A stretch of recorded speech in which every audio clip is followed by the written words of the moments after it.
In the middle of all the tragedy and human horror and suffering that we see coming out of Syria, there is a story emerging that has a twisted humour to it.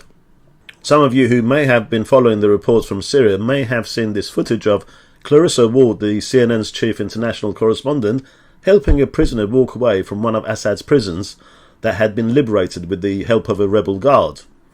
After 3 months in a windowless cell, he can finally see the sky. So where is the humour in that, you may ask, and you would be right in asking that. However, it turns out the man being helped away was a former intelligence officer with the deposed Syrian regime and not an ordinary citizen who had been imprisoned as he had first claimed.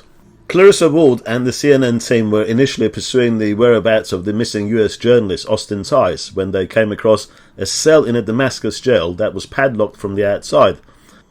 The guard blew off the lock with a gun, and the man was found alone inside the cell under a blanket.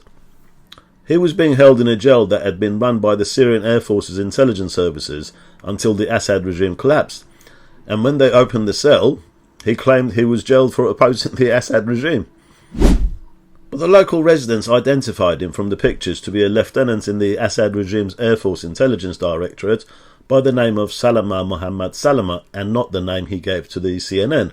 And credit to the CNN, they continued to pursue the information about this man, and they now know that he was running the Air Force Intelligence Directorate's checkpoints in the city and being known for extortion and harassment of other ordinary citizens. I mean, talk about putting your thinking cap on at a crucial moment. He was himself one of Assad's henchmen, but when the rebels opened the prisons, he cried, "Oh, I'm one of the opposition, release me, please." And once they released him, "Yeah, thank you very much, bye."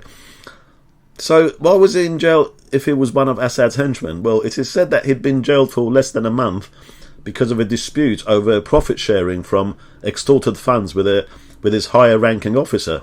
Remember my video on why the Syrian army fell apart so quickly, where I talked about the low morale and corruption amongst the officers? Well, this was one of those examples.